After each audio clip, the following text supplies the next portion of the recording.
आसाम रायजोआव गिबिसिन आइजो फायार इन्जिनियार शिबांगी सोनोवाला जानो हानाया नंखाय होनना पद्मा मोसाहारिया दाबि दिखांदों।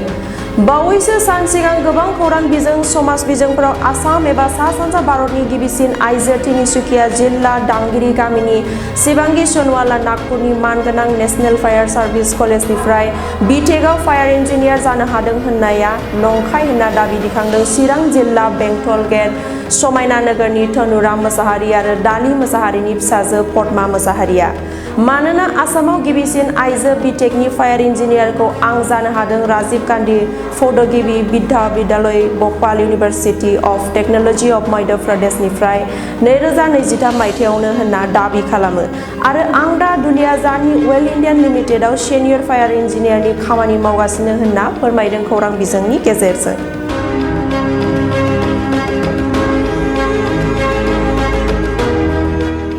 चिरां जिल्लानिफ्राय आं 2023 आव fire technology and safety engineering graduation खालामदोंमोन institute of engineering and science Indore Madhya प्रदेशनिफ्राय। बिनि उनाव आङो थ्रु केम्पास प्लेसमेन्ट जयपुर एयारपर्टआव aviation safety technical air site टीमजों आङो 1 बोसोर मावदों। बिनि उनाव आङो फरायनायखौ गाराखैमोन। आङो नाजादोंमोन मोनसे सिकिउर जब बा न'नि खाथियाव बा आंनि जे ड्रिम दंमोन to get a placement in hydrocarbon sector जेखौ आं फरायबाय थानाय समाव टारगेट खालामदोंमोन। आं मोनसे हाइड्र'कार्बन सेक्टराव फायार सार्भिस टीमजों सार्भ खालामनो थाखाय फर फायार सेफ्टि बेखौ आङो नाजाबाय थादों साख्रि मोननायनि उनावबो। बेनि थाखायनो आं फरायनायखौ गाराखै। आङो 2024 आव अल अभार इन्डिया जे परिखा जादोंमोन फर फायार सार्भिस डिपार्टमेन्ट बा फायार सार्भिस सेक्सन बेयाव सिनियर इन्जिनियारनि जे पस्ट ओंखारदोंमोन बेयाव आङो एग्जामाव मोनसे सिट सिकिउर खालामनानै दा आङो प्रेजेन्टलि फायार इन्जिनियारनि हिसाबै आङो अइल इन्डिया लिमिटेडआव मावगासिनो आरो लोगोसे आङो अइल इन्डिया लिमिटेडआव आङो फार्स्ट फिमेल फायार फाइटार बा फायार इन्जिनियार होनजायो अल अभार इन्डिया अइल इन्डिया लिमिटेडनि आन्दाराव। आरो आङो 2023 आवनो ग्रेजुवेट जानाय। बिनि उनाव मेरला सिख्लाफोरा जाय पारसिउ खालामनो नागिरदोंमोन केरियार अपरचुनिटिसफोरखौ डिसकभार खालामदों मिथिनो फैदों फायार सार्भिस बा बेबायदि मोनसे केरियार अपरचुनिटि थायो होननानै बिसोरो आंनिफ्राय माने गाइडेन्स लानानै बिसोरो आंनि कलेजाव उनाव जइन खालामनाय जादों। आरो दा आङो दा अइल इन्डिया लिमिटेडआव as a fire engineer first female fire fighter of oil India limited आं बे हिसाबै दा साख्रि मावनाय जागासिनो।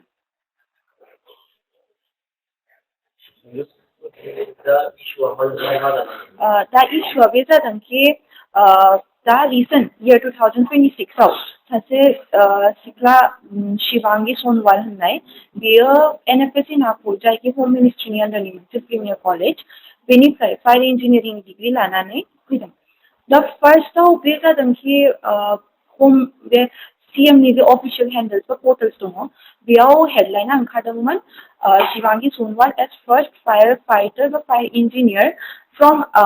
एनएफएसि Nagpur qualifying from NFSC Nagpur belonging from Assam डोमिसाइलनिफ्राय first female fire fighter fire engineer. किन्तु बेखौ फार्दार मिडियायाव बेयो कमिउनिकेट जागासिनो बा नेक्स्ट बिनि जे पोस्ट ओंखारदों इभेन मोनसे मिनिस्टार जोंनि आसामनि सासे गिदिर मिनिस्टारनि जे ससियेल मिडिया पर्टेल दङ अफिसियेल हेन्डेल बेयाव बियो पाब्लिसाइज जादों कि बियो आसामनि बा नर्थ इस्टनि बेयाव क्लियारलि मेनसन दङ नर्थ इस्टनि फर्स्ट फिमेल फायार फाइटार होननानै। बेखौ आङो रं होननो नागिरो खारन आङो बे प्रेक्टिसाव लास्ट 2023 निफ्रायनो आं बे प्रेक्टिसाव दङ 1 बोसोर आङो सेफ्टियाव दंमोन किन्तु बिनि उनाव आङो शिफ्ट जानानै age a female fire fighter आङो इन्डास्ट्रियाव प्रेक्टिस खालामगासिनो दङ। आंना बेनो कि बिनि आवगोलावबो जोङो ओंखारनानै माने इन्डास्ट्रियाव as a female fire fighter जोङो प्रेक्टिसाव दङ। मा खारनाव बेबायदि जादों बेखौ होनजायो कि बेनि न'आव जे थांनानै इन्टारभिउ होनाय जादों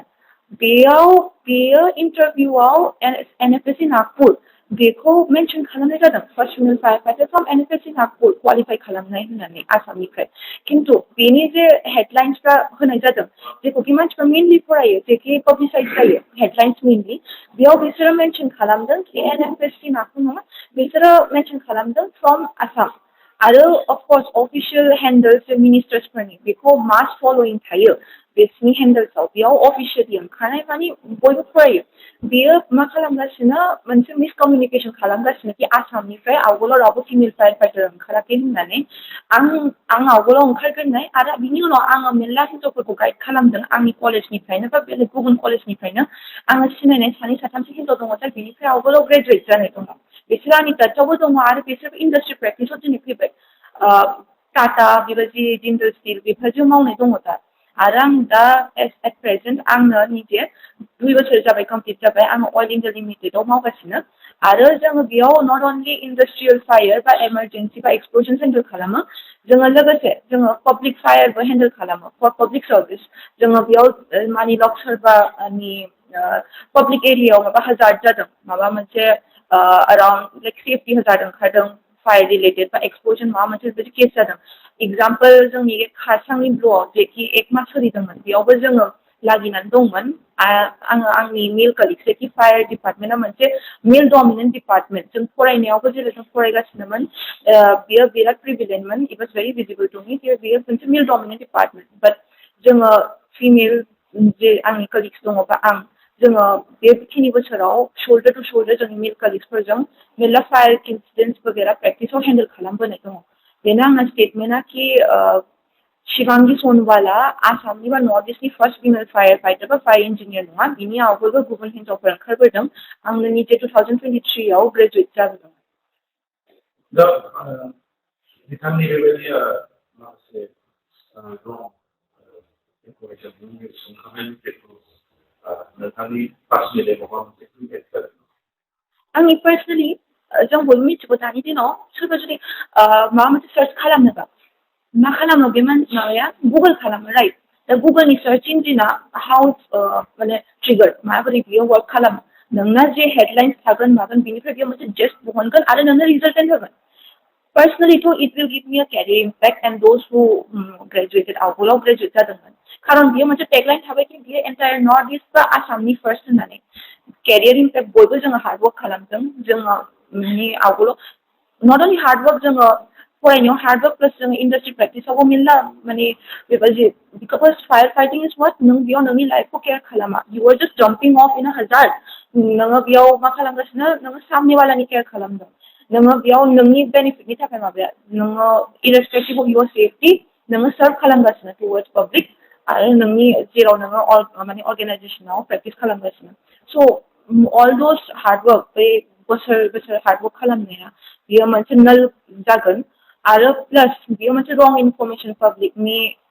सिम थांगोन आरो सोरबा जुदि गाबोन सार्च खालामगोन सोरमोन आसामनि बा नर्थ इस्टनि फिमेल फायार फाइटारा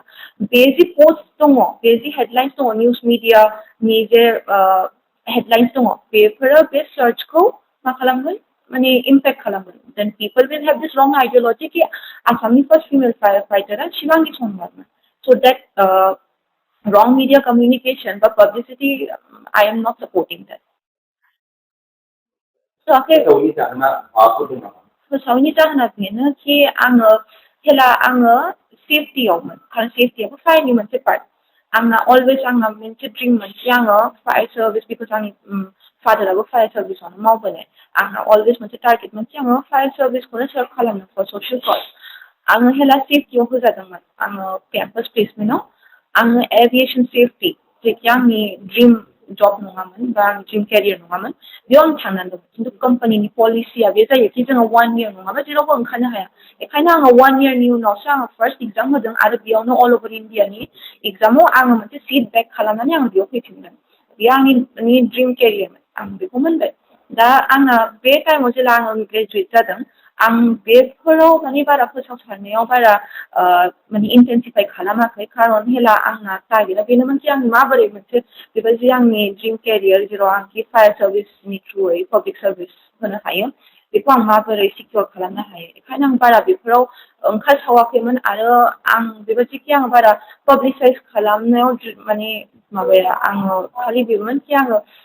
हार्डवर्क आरो खालामनो आरो आं फरायनायाव बे टाइमाव खारन आं एग्जामबो होबावगासिनोमोन बेखायनो आं बेफोराव बिजि दंमोन बेखायनो आं एफा बेबायदि मिडिया पाब्लिसिटि बेबायदियाव आं ओंखारसावाखैमोन हेला साधारण सुवा माखासे इनफरमेसन खालामनाय मिडिया प्लेटफर्म दा बेनि खेत्रआव बिथांमोनखौ माबा मोनसे आपिल खालामनो नामा? आङो बेनो आपिल खालामो कि जुदि इन केस माबा मोनसे लिरदों बा माबा मोनसे स्टेटमेन्ट होदों इन फ्रन्ट गभर्नमेन्ट बा माबा मोनसे मिडियानि आवगोलाव बे बुस्थु कि बियो एनएफएसि नागपुर जेखि मोनसे कलेज फायारनि बेनिफ्राय फार्स्ट आसामनिफ्राय female fire engineer fire fighter हिसाबै ओंखारदों बे एनएफएसि नागपुरनिफ्रायसो फार्स्ट बेखौ बियो मेनसन खालामथों बा जायखि बेखौ पाब्लिसाइज खालामदों बिसोर बेखौ क्लियारलि मेनसन खालामथों नट दिस कि बियो आसामनिफ्राय बा नर्थ इस्टनिफ्राय फार्स्ट होननानै बे बुस्थुआ मोननैबो कमप्लिटलि डिफरेन्ट बेयाव नोङो स्टेटनिफ्राय मोनसे फार्स्ट टार्म लानाय जायो बेनि पाब्लिसिटि कि नोङो आसामनि फार्स्ट बियो कमप्लिटलि डिफरेन्ट आरो नों मोनसे कलेजनिफ्राय फार्स्ट बे मोननै बुस्थुआ कमप्लिटलि डिफरेन्ट